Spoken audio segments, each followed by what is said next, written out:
and maybe it allows you to sort of step out of your world or distance yourself a little bit from your own experience and try to experience somebody else's. But there's so much that's going on there, even with translation, right?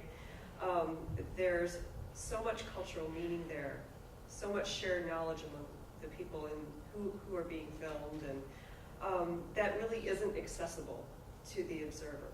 There's so much that's embedded in sort of the structure and the metaphors and the encodings of language that would never be accessible except to somebody. I mean, Jason, with all of the time that he has spent on that shoot, is starting to get a sense, I think, of the deep richness that he sort of he could potentially have access to, but without being a full participant in that culture, how can you really ever get into it?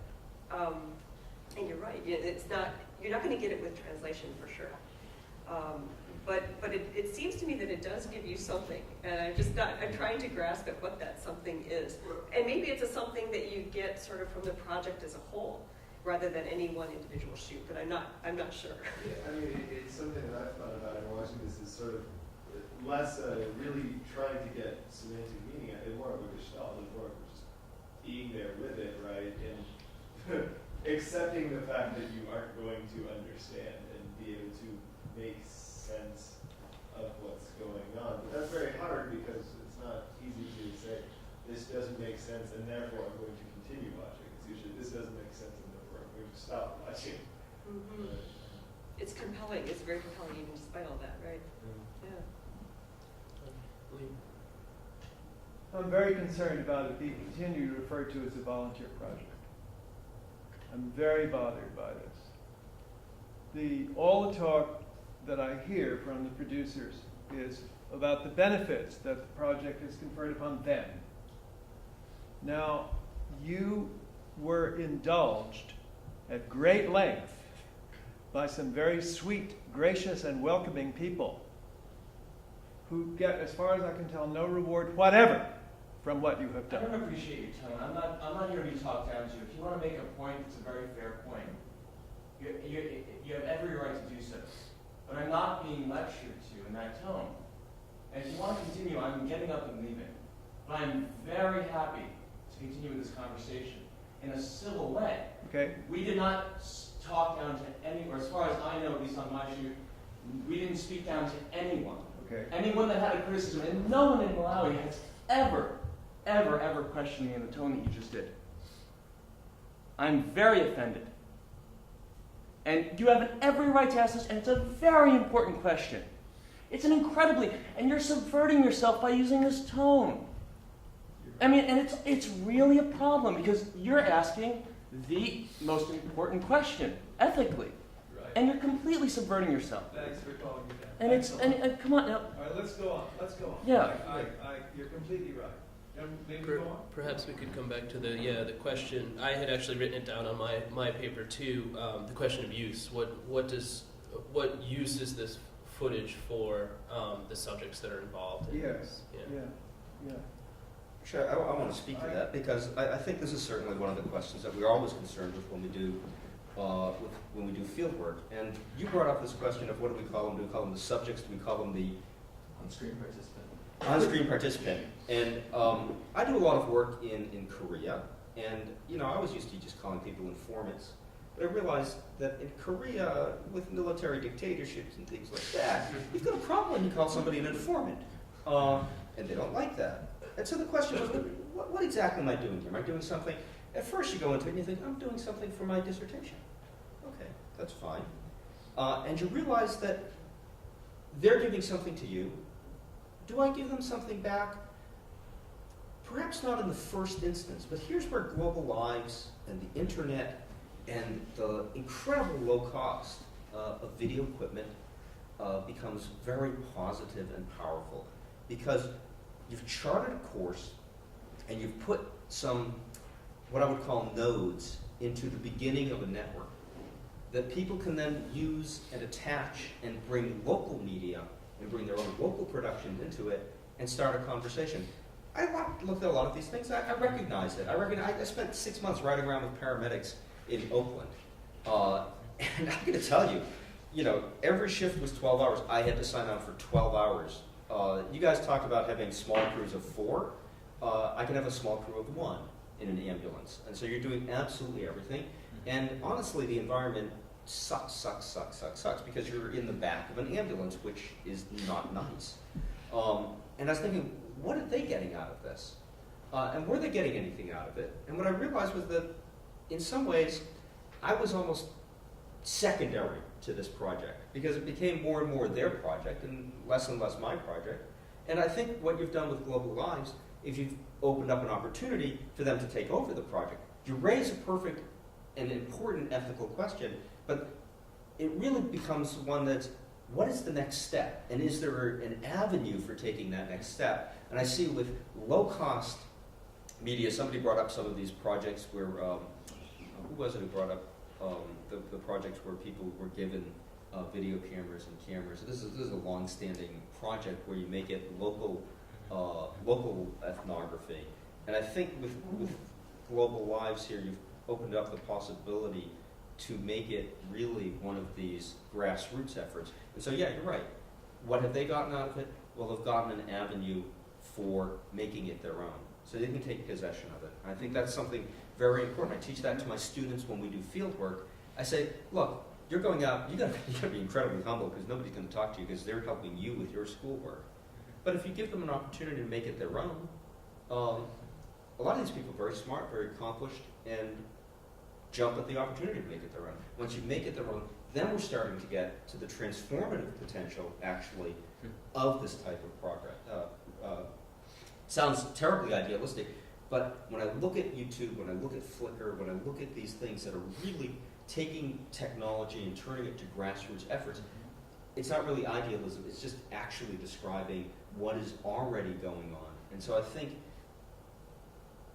sure, you've gone in and you've come into a situation that is perhaps not expected, but now you've made it part of the expected, and you've shown an avenue for continuing to document the very important things, both from the linguistic component, from the material culture component, from the visual component, and also from the point of bringing the local up to the level of something of consequence, because the local is always essentialized into the global. Josephine.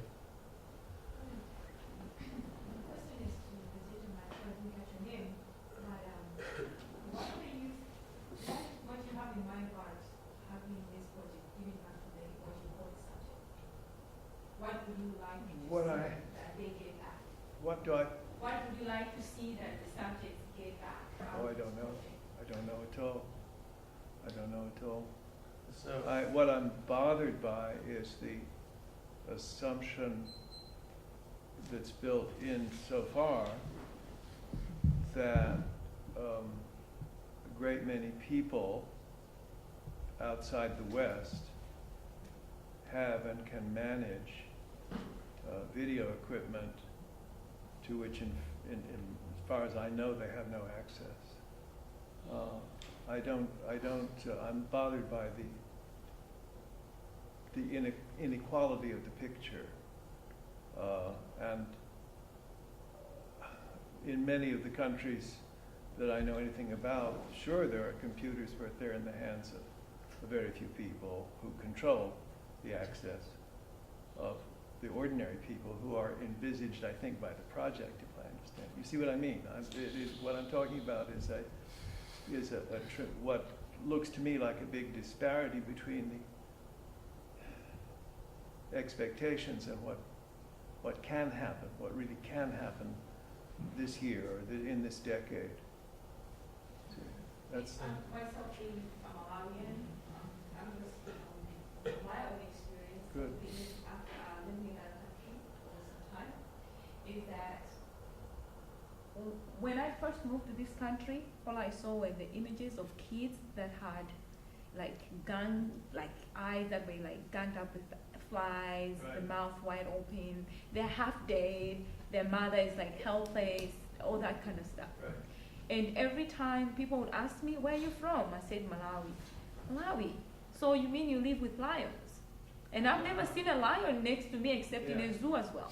So for me, this project, why I kind of embraced it, it kind of depicts an everyday child that you see, an average child, because Yeah. not everybody is very rich, and the middle people. I would say that family is not even in the middle, but they're kind of eating every day. They're not worrying about diseases every day, like I hate to say this, World Vision does put on TV, but they are still depicting what a life of a child is every day. Go to school, we walk to school, we come back, we eat, we go play. So for me, it was more like putting Malawi in a positive note, without making it like we're all riding in vehicles to school, but that's an average child you're gonna see in Malawi. Maybe when I was going to school, the entire school had maybe 3 kids who were being dropped by a car. The rest of us walked or ran to school. We came back, we played with those bricks you see they're throwing, those dirt you see they're throwing. I would say I was one good hell of a player in that game. I was going home all dirty and, but it was every day and we enjoyed it. And for me, that's what makes it different from the rest of the shoots, because they're not discrediting them, they're just showing this is what the life of an average child can be in Malawi. Thank you. What I was really asking was the ancient anthropological question about where do we see the African ethnographies of Europe? See, where do we see the non-Western person doing the same kind of systematic observation of the Western people? Where at what point do the positions get turned around? That's an old anthropological. Like Jason was saying, I have one friend in particular. She's actually my good friend, Viland. She's actually she was actually on one of the credits. She is the first film making person in the country. But to my disappointment, she usually works with white people that are coming from, that I use the word white not to say that it's a wrong thing, but she doesn't have the interest of depicting mostly of her own community. Yeah. It's the people like Jason and some few people who are willing to depict that and show it to the world. Right. So what she does is she just, I don't know if she wants to get funding. That's another reason why she wants to just work with this particular group of people. Sure. So, but nobody wants to really just use their own money or their own free time, like maybe Jason did, and the rest of the group did, to work with these people without, I'm assuming, no pay. And everybody in Malawi, like he said, everybody didn't want to invest time into doing this pro bono work. Everybody wanted to get something out of it. So that's why maybe you don't see much of me or somebody else taking their time to sit there and say, I'm going to document the life of this child. Perhaps we can take another comment. Jason in the back. Yeah, just to follow on this. First of all, I think the idea of Global Live supporting filmmakers from, say, Malawi to go to Japan and document lives in Japan is a very interesting idea, and one that seems kind of like an interesting tweak, and playing with not just the subject or on-screen participant, but also who's around that person. That might be an interesting way to play with the sense of who is looking. But also, I think, and this kind of, this is sort of partly for the filmmakers, but also speaks to the question about the subject's awareness of being viewed. How do the subject, or on-screen participants, now I'm going to keep using both terms, how do they conceive of what's happening with the footage? From an ethics question, privacy thing, that's a straightforward thing. Do they have some sort of informed consent about the expression of their life across broadcast media?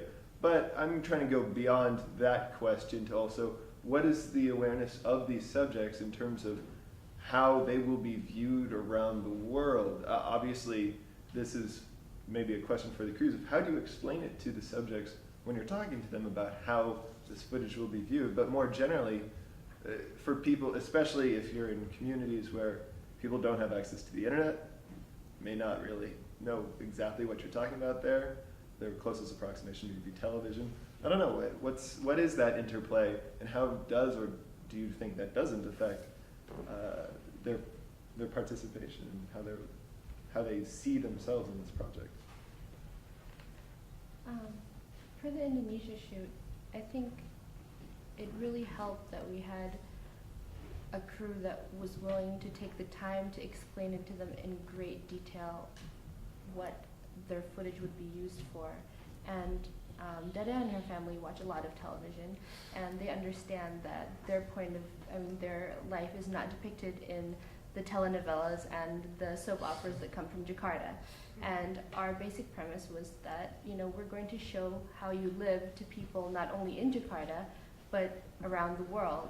And I'm especially thankful to Enda for using her sense of humor to approach Dada's family, because I think that really helped a lot. And they're just the most gracious people ever. So I think just taking the time to really explain the big picture. That their life will comparing to each other all over the world, not just their whole life, Right. a day in Indonesia, but comparing to someone in USA. And I think it's important not to underestimate the sophistication of their understanding as well of the situation that they're in. I mean, they're farm laborers, they are activists, and they realize that their struggle is part of a bigger picture. So that's just me. Jerry.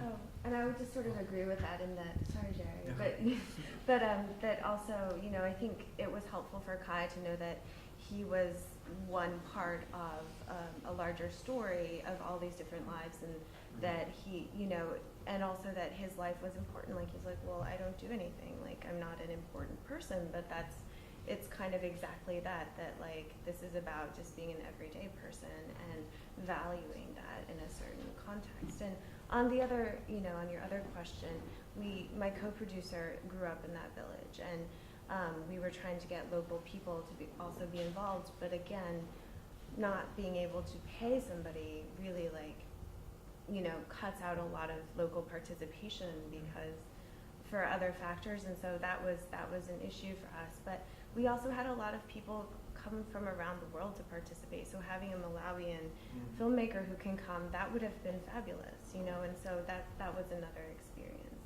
of itself too. So. And I just to say what Oka said, just to not underestimate the sophistication of the subjects in their communities.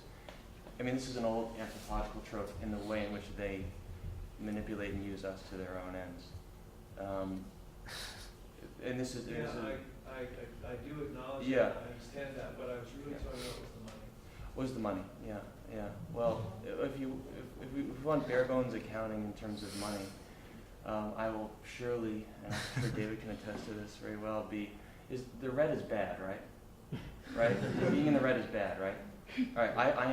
This project would leave me extraordinarily deep in the red, and I wasn't naive enough, but then again, I mean, this was just me, because I had been a Peace Corps volunteer and I'd spent some time in Malawi, and then I'd been trained in an anthropology program where you get indoctrinated to be entirely skeptical of yourself all the time, in particular as a white man in this kind of situation. So I was socialized or formed as a subject to be extremely paranoid, and so I knew these questions would come up, and I knew that it would be unfair to have that this was an exchange, and that in the kind of classic Mosian sense, I had a responsibility to reciprocate, and we've done that. I can't do it out of my own pocket because of this choice I've made in my life to be a graduate student in anthropology and to do this project, but we've worked very, very hard to raise a lot of funds. And both Edith and Memory are in much better situations in terms of their schooling. And that wasn't my decision, that was the decision that was made after long conversations with her mother, Cecilia, her headmaster at the time, her current headmaster. And that's a commitment that we will honor and will continue to honor over time. But that could conceivably be exceptional, and in the sense that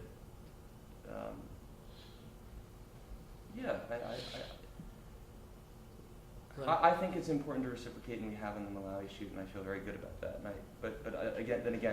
wouldn't presume that of other shoots, but I would hope that would happen. Yeah.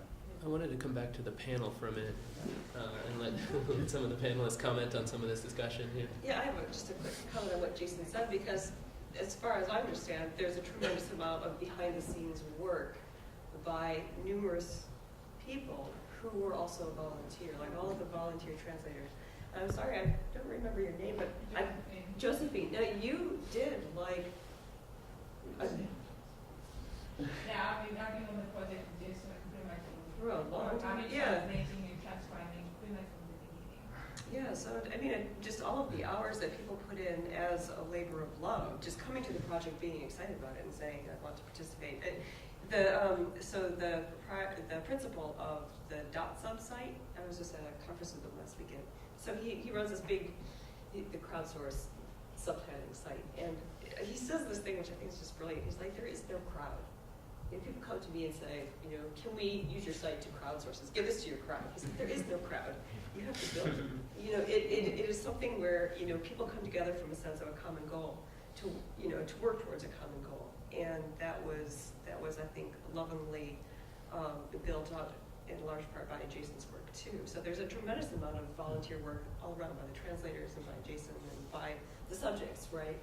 But I think you were principally referring to the subjects and how that was a kind of a problematic, potentially problematic relationship. I don't feel the same way about people who are contributing their volunteer hours to the I understand, translations. Yeah. I'm glad that my intemperate question elicited all this information. If I could just throw one other, just slightly away from the participant subject sort of thing, but one of the things that's striking me is that I'm not quite sure, as somebody else said earlier, is it an art project, is it ethnography, or what exactly is it? But I suppose that's one of the things that makes it seem so interesting, is that we're not quite sure what to do with it. And that opens it up for a lot of different interpretation, a lot of people, different emotional investments in it. But it's something I'm still struggling with. Am I supposed to walk away from this edified and enlightened and with clarified, or is it something that appeals more of the sort of relative, purposeful obscurity of art, which makes me sort of, have emotions and walk away with it, with experiencing different things. And then I usually try to separate those two in my mind of how I work through stuff. And so for me, one of the more interesting things is how unsettling, in a sense, this project is. And hopefully that's unsettling in a good way, that it'll make people work through some of these issues forward. Jerry, did you want to? Yeah, I guess come on, sorry. I mean, I think in relationship to that, I think that if we're going to take globalized seriously as a sort of thing, it seems that the kind of vision of the global that it would offer isn't one where, we're all coming together and everyone understands itself, each other, right? There's a kind of, I think it offers a way of thinking about globality as a kind of uncertainty, right? Or a lot of things coming together that don't necessarily all mesh together. And I think that's part of the productive effect of, and the transformative effect of watching this sort of thing. I mean, I guess when you were talking about, there's something about, kind of fetishistic about, not like in the commodity fetish, sorry, not like, the fetish, about, you see global lives and, it's just like 10 screens just like there. It seems that so much of it is bound up in the process of its production, right? And there are all these different processes going on when you're talking before, like how you modulate your filming strategies with each shoot, right? But then when you see them, they're all, all the same, or you see them in, and there's so much that goes into the production of, say, the Malawi shoot that makes it so that it's much less about what's going on, but like the production of the thing itself has a kind of cultural life that would be really interesting to think about, right? And I'm just thinking in terms of the Malawi thing, like how much it mobilizes a kind of Malawian diaspora kind of sentiment, which I think is really interesting. I guess the last point that I want to make is, I guess the question of the point wouldn't be to shirk away from the problem of power relations in the sort of anthropological encounter. I think that's a very important question. But I think again, to take globalized really seriously, what kind of globality are we talking about when you can? I think that part of what it does is rearrange things in such a way that there's not a subject and object relationship between the people who are involved, right? I'm not white. I don't know if that matters. Maybe it does. But I think that the terms of the global that we're going to be talking about are a problem, but they also challenge us to think about how you would think about that encounter differently. That's not to shirk away from the question of power, but to say that it has to be framed in different terms, slightly different terms. Simone. So I just wanted to say a little something about Kazakhstan, what I believe the subject and the country got out of it. when most people think of Kazakhstan, they think of oil and Borat. And just something that stuck with me, when the shoot was in the mountains, but we went to the city afterwards to talk to universities to try to get people to help out, because I knew, because Kazakh is quite a difficult language to find volunteers for, I really wanted to establish contacts in the country. And I did presentations with about 4 universities, and the question always came up. They're like, are you making another Borat movie? And they were really, really disturbed and angry at how they were portrayed in that movie. And that's what I said. I said, we're doing exactly the opposite of Borat. Like, we're trying to correct the image that was given in that film. And after that, a lot of people started to raise their hands and were really interested in helping out. And also on a more personal level, I live in Japan, and so when I came, I brought lots of sweets for all the kids and things made of pounded rice and green tea flavor. And there was another lady who came from India, an Indian lady, and she brought curries and all different types. And in the 4 days leading up to the shoots, we had discos with them, and we showed them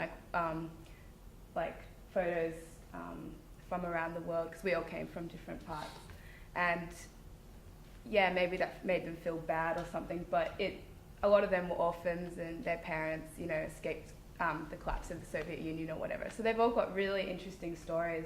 A lot of their parents were in drugs and stuff and just couldn't take care of the children. And so for them, tasting green tea candy and having curry and seeing photos of the world, and even these people, our translator was a Kazakh lady, and she was probably one of the smartest people I've ever met, just gorgeous. And she has a degree in finance from one of the cities, but came back to live with her old mum in the country. And even for her, she can't get a visa to leave. So for us to come and to bring other cultures to their house, and yeah, we all week we were asking all about their culture, but in return they asked about ours. And we had a Japanese guy, a Swiss guy, an Indian lady. I'm Australian, but I live in Japan. And so we just had heaps of all these different continents come to the dinner table. So I think they did get a lot out of it, in my opinion. But yeah. In the back. Yeah, I'm really interested in hearing about kind of the reflexive processes that went into making the actual product. And Michael Buravoy has been really important in the field of sociology of raising these issues of reflexivity when you do field work. And I'm really interested in your idea about global lives as data. And so kind of thinking about how we're reflexive on the other end once these things are put together. Because it seems to me that the production defies a lot of interpretive frames. And it's offering so much data. I mean, I know a lot of sociologists who would just salivate over the idea that they could just have unmediated data. If they could find a way to run a regression on 24 hours of footage, they would. And I'm wondering if the viewer happens to be a social scientist, if it kind of contradicts or undermines some of the, I almost want to say, emancipatory impulse of offering just 24 hours of data, to have a social scientist look at it and try to impose some kind of interpretive understanding of what takes place. David. Well, I think what really undermines it is if you imagine a marketing analyst looking at it, or if you imagine someone looking at the footage and thinking how are we going to sell more stuff to people in these countries? In my studies, I studied international development as an undergrad at Berkeley, and it always fascinated me that when you look at these economic analyses of a lot of developing countries, they list the exports, and in a lot of countries that I went to, one of the top 3, sometimes the #1 export, was tourism. It's wow, how is tourism an export? Because the people are coming there, but tourism, since it's a form of hard currency or foreign exchange, it's always classified as an export in these charts. And so I wrote a paper in my class with Jillian Hart here about ethnography as an export commodity. and how you could conceive of ethnography as being perhaps the most insidious of the export commodities, in the sense that there are these privileged people coming from rich countries, going to poor countries, and coming back with something that would get them an academic degree and eventually tenure and a job. Right? That's a pretty good export. It's better than like a week vacation with the tourism thing. And so when I did the second shoot, so I moved to Brazil. I actually lived in Brazil for 3 years, and I did the shoot there after living there for almost 2 years. And one of the producers there with me was Elio, and he's Brazilian, and he actually did what you described. He's Brazilian, and I don't know if you consider Brazil to be part of the West or not, but they don't. There's a lot of discussion of that.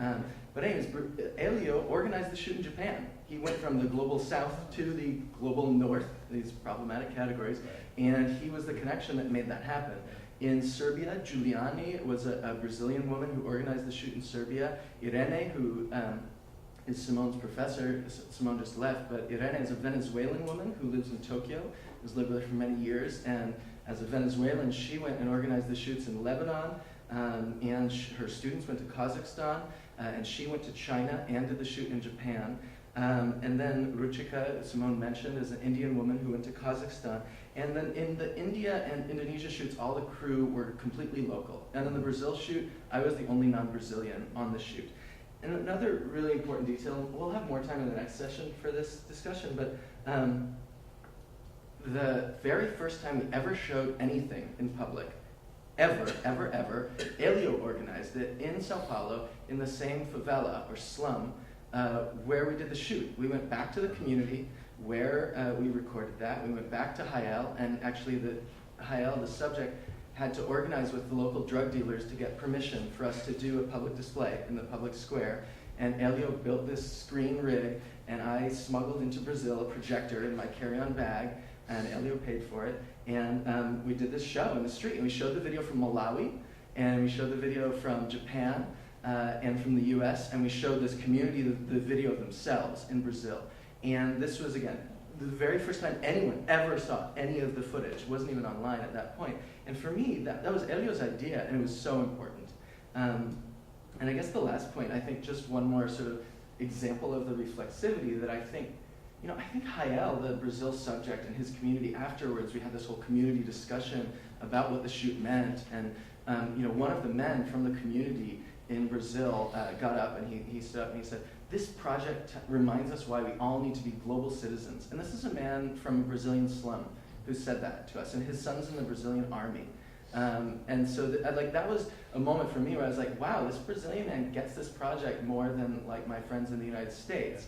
And it was just sort of over and over. The last example is that I wanted to give was the India shoot. And unfortunately no one's here from that crew, but they went through this long selection process of who the person would be that they would videotape, and they selected a tour guide and a postcard seller who incidentally, we put his picture on a postcard, which I'm going to give out here. But Mutu, they wanted to give us like the backstory of a tour guide, and so we went to the tour guide's house, and it looks kind of like the same slum that Hi-El lives in Brazil. I mean, it's different, obviously, but you see the behind the scenes of tourism in that way, and that was one of our later shoots, and I think that the India crew came up with that idea, and Jason and I had this long debate of whether that was reflexivity or whether it was them being nationalistic and wanting to show off one of India's UNESCO World Heritage Sites. It was a good, healthy debate, or whether it was them wanting to milk us for the money so that their crew could travel to Bombay, from Bombay to Hampi, to this beautiful tourist site, and have like a tourist experience. And who knows what it was, but I think it was amazing and fabulous that we have a tour guide as one of the subjects. And I mean, I think that's what I'm going for, but I don't want to talk anymore until the next session. In the back. I think as an outsider, the implications are just wonderful.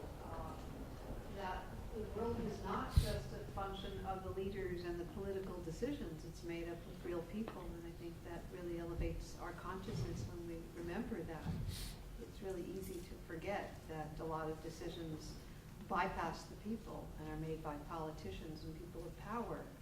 And we forget that we're all much more equal than we realize. And I think this is something that can really raise our consciousness in a universal sense by seeing other individuals all over the world do the everyday the way we do the everyday, more or less. It just makes us feel connected in a way that transcends boundaries. Great. Can I make one? Joseph. I'm still fascinated Just about- before Josephine, I just Oh. wanted to say thank you all for, I just got a text saying that I have to run. So I just wanted to thank you all for, to bring the global back into the local. And I really wanted to thank you all for allowing me to be an interlocutor in what is actually a really fascinating project. And I look forward to seeing this grow. And thank you so much for inviting me. Appreciate it. Thanks. I'm sorry, Josephine, I did not mean to cut you off like that.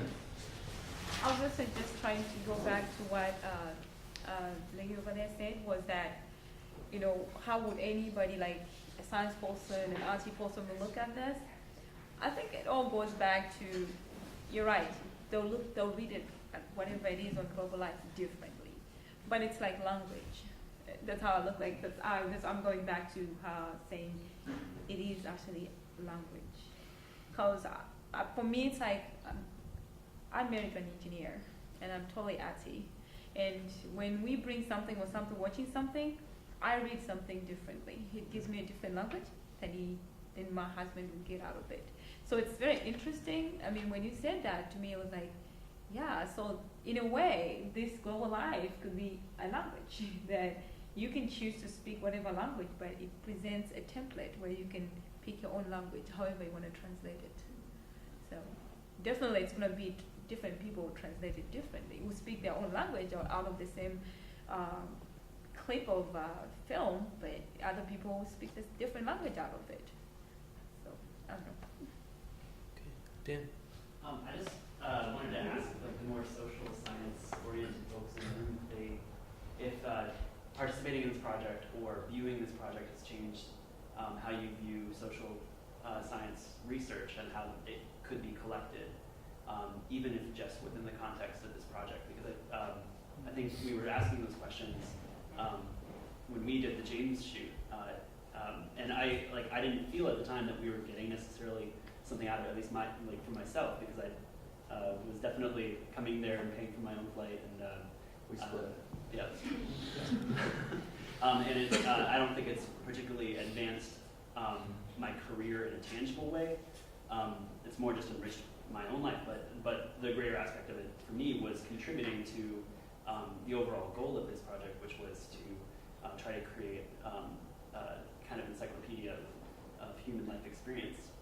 And I think our participant, James, was also inspired by that, and that was like evidenced in his willingness to rent us a convertible for the day to follow him around. And the knowledge of that actually makes me very humbled to see everybody else's shoot and how much they went through. But just to come back to the question, whether this, the way this project worked, whether that changes how you view social research. Anybody? Olga. I mean, I think it does for me. The reason that I was interested so much in this project is I do social psychology research that really focuses on the emotions that we feel towards other people, or a sense of connectedness towards them. And so far, we don't have a large amount of stimuli that aren't sort of really emotionally evocative, like what we were talking about earlier. They draw on your sadness. You're just feeling overwhelmed with the stress for other people. You're seeing them hungry in immense poverty. And I think this is a really novel way to understand what kinds of other emotions and sense of connectedness you can elicit by pointing out similarities between people, by making the audience or the viewer of the project feel really immersed in another person's life, so really feel their humanity, be fully present there. So I think in that sense, more than anything, it's really fascinating to me. All right, perhaps this is a good place to break the session until our next final session at 4 p.m. So we'll take a break until 4 p.m. and we'll come back here for the crew members forum. I did bring some of our new DVDs, and everyone who made it out here is welcome to take one, and some postcards too. So. Let me also thank our panelists for participating.